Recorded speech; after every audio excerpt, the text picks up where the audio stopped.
आदम में सारी दुनिया के लोगों के लिए मर गए, सारी दुनिया के लिए, और सब दुनिया के मनुष्यों के लिए उन्होंने प्रायश्चित किया।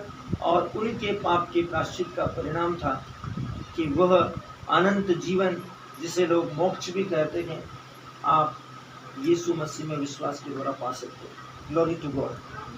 प्यारे स्वर्गीय पिता, मेरे उद्धार के लिए मसीह को पूर्ण बलिदान के रूप में भेजने के लिए आपका कोटि कोटि धन्यवाद। मैं यीशु के नाम में उनके बलिदान द्वारा लाई गई सारी विजय, सफलता और उत्तम स्वास्थ्य में चलता हूँ, और मैं विश्वास की घोषणा करता हूँ, मैं कभी बीमार नहीं होगा, मैं कभी असफल नहीं होगा, और मैं कभी किसी भी रूप से आर्थिक नुकसान या परेशानी नहीं उठाऊंगा, क्योंकि मेरी आपूर्ति मेरे साथ मुझ में है।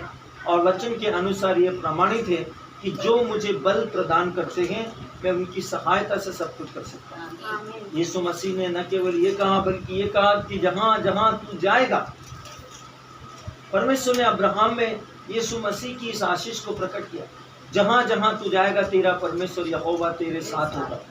यीशु मसीह की यह आशीष अब्राहम को दी थी, लेकिन याद रखिए कि अंतिम समय में यीशु मसीह ने प्रेरितों को क्या कहा, तुम जाओ और जगत के कोने कोने तक संसार के सब लोगों को बपतिस्मा दो, सुसमाचार सुनाओ।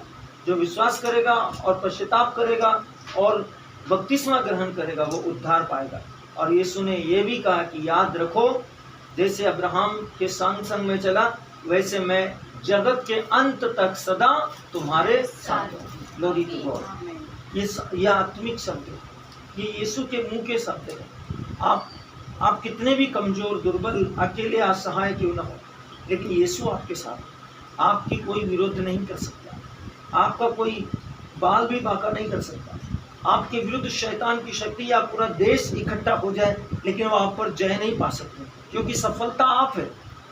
और जो कोई सफलता के विरोध में खड़ा होगा, वो ऑटोमेटिकली असफल हो जाएगा, अपने आप असफल हो जाएगा। क्योंकि महिमाओं का परमेश्वर जो दुनिया के लोगों को सफलता, उन्नति, समृद्धि, श्रेष्ठता और परिपूर्णता और आशीष प्रदान करता है, वो तो आप में रहता है। और इसीलिए परमेश्वर का वचन कहता है कि क्या आप नहीं जानते कि आपका शरीर जिंदा परमेश्वर का मंदिर है और यहोवा का आत्मा इसमें रहता है। लोग सुबह 5 बजे से 4 बजे से उठकर जो आराधना विश्व के कोने कोने में करते हैं, आराधना करते हैं, सुबह से लेकर शाम तक उसके नाम का स्तुतिगान करते हैं कि ईश्वर हम पर दया करे, ईश्वर हम पर अनुग्रह करे। वो सर्वशक्तिमान महामही परमेश्वर उसके लोगों के हृदय में रहता है, और उसके वचन में उसने इसको लिख कर दिया कि क्या तुम नहीं जानते कि तुम्हारा शरीर जीवित ईश्वर का मंदिर है और यहोवा का आत्मा इसमें रहता है। फिर वचन कहता है पौलुस की पत्रियों के द्वारा कि हम आप ही ऐसे जीवित और आत्मिक पत्थर बन जाते हैं। जिस जीवित और आत्मिक पत्थर के विषय में यीशु के विषय में कहा कि कारीगरों ने जिस पत्थर को बेकार समझकर निकाल दिया था, वही कोने का और सिरे का पत्थर बन गया। तो हम ऐसे आप ही आत्मिक जीवित पत्थर हैं, जिनसे आत्मिक भवन निर्माण हुआ, जिंदा विश्वासियों के द्वारा मिलकर आत्मिक भवन, जिसको कलीसिया कहते हैं। क्या यीशु ने नहीं कहा कि मैं कलीसिया बनाऊंगा और अधोलोक के फाटक, नरक के फाटक, बीमारी के फाटक, भ्रष्टाचार के फाटक, अंधविश्वास के फाटक, शैतानों की दुष्टता के फाटक उस पर प्रबल नहीं होंगे। Glory to God. आप परमेश्वर की अपॉर्चुनिटी है, आप परमेश्वर की समृद्धि, सफलता, श्रेष्ठता, आशीष, उसकी दिव्यता, उसकी भव्यता है। आप महान परमेश्वर की महान अभिव्यक्ति है। परमेश्वर की सबसे बड़ी शक्ति है उसका प्रतिरूपता, उसकी संयोजकता। आप परमेश्वर की श्रेष्ठता है, उसकी आशीषों की धन्यवादी से आप अब्राहम के समान आप इस विश्व में सदा के लिए समृद्ध और अनुग्रहित प्रभु यीशु मसीह के नाम। इसलिए जो कोई आपका विरोध करता है, वो यीशु का विरोध करता है, और जो यीशु का विरोध करता है, वो पवित्र आत्मा का विरोध करता है।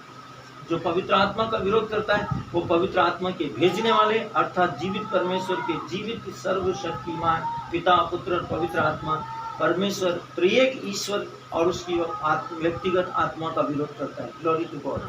धन्यवाद परमेश्वर, आप महान हैं, आप पवित्र हैं, आपके जैसा कोई नहीं। आइए हम वास्तविक संग्रहता में चले। आज दिन सोमवार 2 जून सन 2000।